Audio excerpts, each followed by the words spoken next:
I'll just turn off my mic and talk louder. Mike, who are you? Something will pick it up.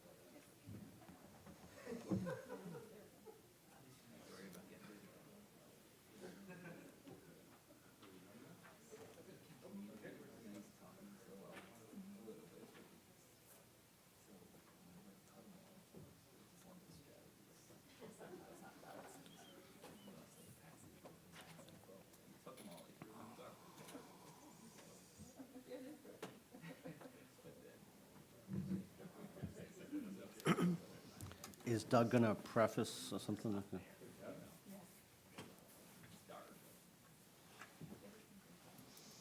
Okay. Let me know when you're ready, Mike. We're good? Okay, we're going to start the committee of the whole meeting, if we could, please. Are we having your tape? Okay, good evening. It's 7:04 p.m. on Monday, September 8th, 2025. I'd like to call to order the Village of Brookfield Committee of the Whole meeting. Mike, we have a roll call for the committee, please. Trustee Ketchmark. Here. Trustee Whitehead. Here. Trustee Hendricks. Here. Trustee Narmatsu. Here. Trustee Gahuli, not present. Trustee Kaluzny. Here. President Garvey. Here. Thank you, Mike. We have one item to discuss under regular business. We have a presentation regarding the 2024 annual audit report, the comprehensive financial report, and the 2024 management letter. The board was provided access through the board packet and all the documents. I'm going to turn it over to our finance director, Doug Cooper, to make an initial presentation on it. Did you have something? Did you want to get started, Doug, with anything? Or? I'll do some introductory comments. First of all, this is the first year of our audit being performed by a new firm, Lauterbach and Amen. They were with us through the audits of 2019, and then we went to another auditor for 4 years, and we came back with Lauterbach and Amen. They're a well-qualified firm. They began the audit at the end of April, and it was a long and arduous journey from then until now, and I appreciate all the patience that you have with us. I think they've done an excellent job. Just first-year audits are always a little tenuous only because there's so much introductory work that has to be done in order to get the final product out, and there's a lot of questions that need to be answered. But I think it's worked out well. I'm glad that they are now with us, and hopefully we can have a constructive relationship going forward for a few more years, at least until I retire. So, no, there's not yet. This is Matt Barron. You even told me that. Matt Barron, he's a partner with Lauterbach and Amen. And back there is Amy Purity. She is the lead auditor who handled most of the field work and the follow-ups work that was done to get the audit completed. I'm going to just turn it over to Matt right now. He can go through the audit. There was some documentation I put in the board packet, an introductory letter to the actual booklet itself, as well as responses to the management letter. So if he could go ahead, Matt, and give your presentation, and then we can go from there. Absolutely. Great to be back. Happy to be here again. Actually, I was to present on this audit when we beat your auditor the last time around. The last time I came here, I was telling Doug, I remember there was a huge thunderstorm that was happening on the way down here, and all the lights got knocked out, and we met out in the lobby that day. So, vivid memory of trying to dodge all these trees and limbs that were down as I was trying to get here and then meeting out in the lobby here. So it's good to have good weather as we're driving here to be able to do the presentation. So as Doug said, this is our first year audit. Wanted to go over, so I also heard those new board members, just a little high level of what this audit was and what it took to get here to tonight. At any point in time when I do these presentations, please ask any questions. You don't have to wait till the end. Sure. Happy to do that. I also am conscious of knowing that time is precious tonight. We wanted to make sure we keep it at a high level because we go out to watch the Bears game. So I'm going to keep it at a high level for everybody, but I'd be happy to answer any questions along the way. So when we start this, we start with an entrance conference. We talk to Doug and the team of what happened at the city during the year, or the village during the year, to make sure that our team's prepared for any unusual items, anything significant that happened, go over the requested materials, and walk through the schedule. As far as that first year audit goes, we're building our permanent files with our debt documents, policies, going over into in-depth detail of your internal controls. So then when we come back, and the next phase is the preliminary field work. At preliminary field work, we do walkthroughs of all of your internal control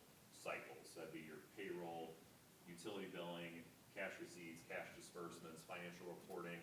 We do an in-depth walkthrough of those cycles to make sure that there is an adequate internal control framework in place to help to prevent fraud.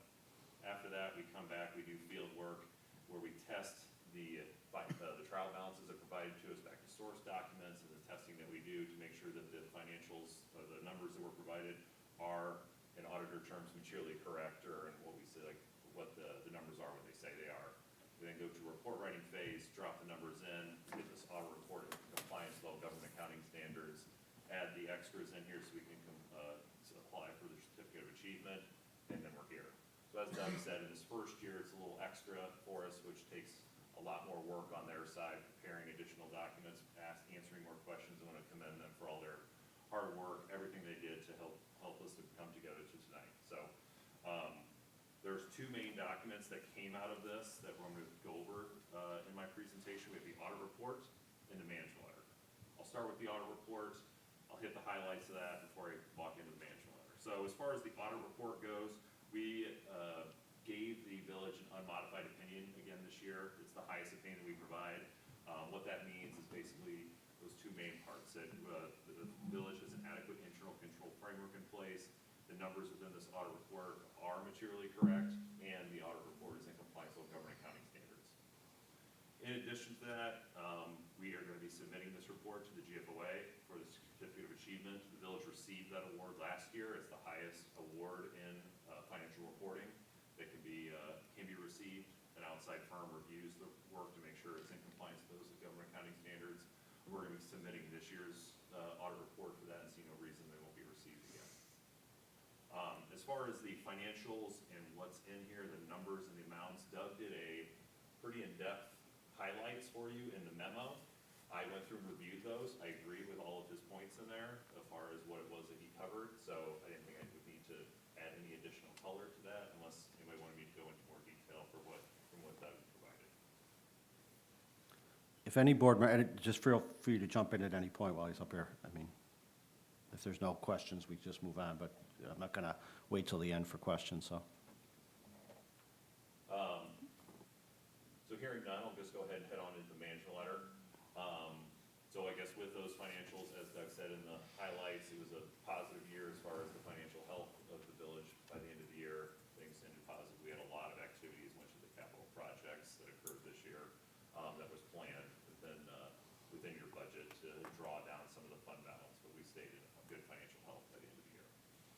So as far as the management letter goes, this is additional comments that we provide to you as the board that doesn't necessarily fit within the audit report that we want to communicate to you as management of the village. So when we provide these, I typically think of these things in three main types. One, informational ones, like we're kind of giving you a heads up about stuff that's happened or what's going on in the village, just a little bit of a heads up for you. Two, best practices that we see out in the industry for you to consider. And third is true internal control items, like ones that should be reviewed in a little more detail if there's an internal control finding there.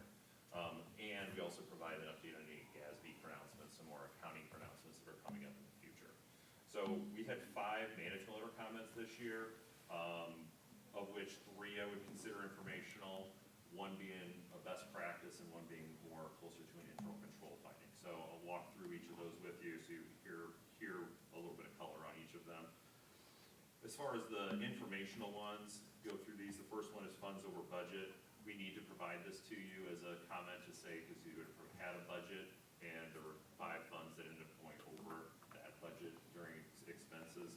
As you can see in there, most of them were very small and immaterial, or came out of accounts payable that happened at the end of the year, specifically within that Village Parks project fund. There was significant accounts payable at the end of the year to push that one over.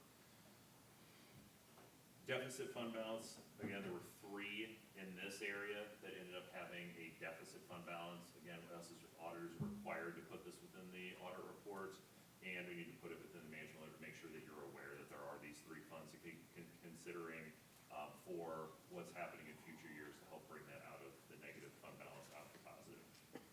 The third one, fund not in compliance with the fund balance policy. You have a fund balance policy that says 25% of operating expenditures. The general fund ended up this year just slipping just underneath of that. I do want to clarify and do say that there was a 1 $1.6 million transfer out to capital projects that did occur this year as you were continuing to try to fund those capital projects. So we want to make sure that the village is getting credit for the significant work that was going into the capital projects this year. And as next year comes, I'm sure this will start to come back around into being compliance as we look forward to the future years. The fourth one, capital assets, historical records. This would be closer to an internal control finding, just reviewing to have the historical records in place for the capital projects that are out there, of what all the fixed assets are at the village as we put those into the audit report. And then the fifth one is about commingled cash. This would be more of a best practice, just to continue to review the commingled cash when we have a fund that has all the, has a bank account with all the funds where it's commingled, positive, negative, just to review that it's allocated appropriately. Not a significant area, just something that's more of a best practice out in the industry. And then there's two accounting pronouncements that I don't want to bore you with. We will be, as your auditors, the ones responsible for helping to implement all of those for you. So we'll be working with Doug to make sure he's happy as we go through those. Thank you so much. Questions, comments from the board for the auditor or Doug at this point? There's no formal action needed at this point, right? Or, Just review it. right, and Just review and invoice approval is fine. then it'll be, okay. Good job, Doug. Thank you.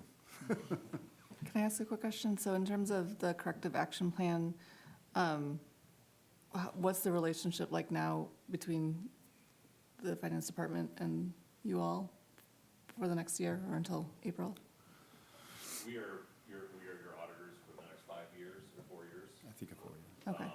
So we're here year-round for any questions and support as it comes to financial requirements. So Okay. also what ends up happening is if some of these comments aren't implemented, they will be repeated and the auditors will make sure you know that they were repeated in there. And then my knock is on the commingled cash number 5. I will have that implemented. That's the one that I was trying to get to that this year and I kind of fell off on that one. But that's, in my mind, that's probably one of the more important ones to clear up is number 5. So I will be working on getting that accomplished. The other two, the deficit, fund balance, those are going to be solved during the budget process. We will go through this year. I mean, last year, the 2024 year was heavy into capital projects. And as Matt stated, a part of the funding in those two funds, the parks and the infrastructure is funded through the general fund. And so we can only go to a certain amount in there. But we will work during the budget process to clean this up a little bit, make some recommendations as to where we want to go, especially with the 25% policy, if we want to reduce some capitals in order to meet that, because that's where most of the money, the heavy money is going to be going to outside of salaries and personnel. And those are discussions we'll have during the budget process. Okay. Okay, thank you. Any other questions or comments from the board at this point? Okay, we appreciate you coming out tonight. We appreciate you continuing to be available. I know if board members and Trustee Gahuli, I know I had a chance to have access, but if she has any questions or comments, she might reach out to Doug and you if she has any questions, so. Appreciate it. Thank Thank you. Thanks. Thanks. Good, Have a great night. thank you. That's the only item we had up under regular business tonight. Once again, I will open it up to public comment. Anybody on my right side have any public comment? Anybody on my left side have any public comment? Okay, hearing no further public comment. Tim, is there a need for executive session? No, sir. Okay, so it's 7:17 PM. I'd entertain a motion to adjourn the committee of the whole meeting. So moved. Second. The motion was made by Trustee Naramatsu, second by Trustee Whitehead. Roll call, please. Trustee Ketchmark. Aye. Trustee Whitehead. Aye. Trustee Hendricks. Aye. Trustee Naramatsu. Aye. Trustee Kaluzny. Aye. Motion passes. Okay, we're adjourned at 7:17 PM. Thank you.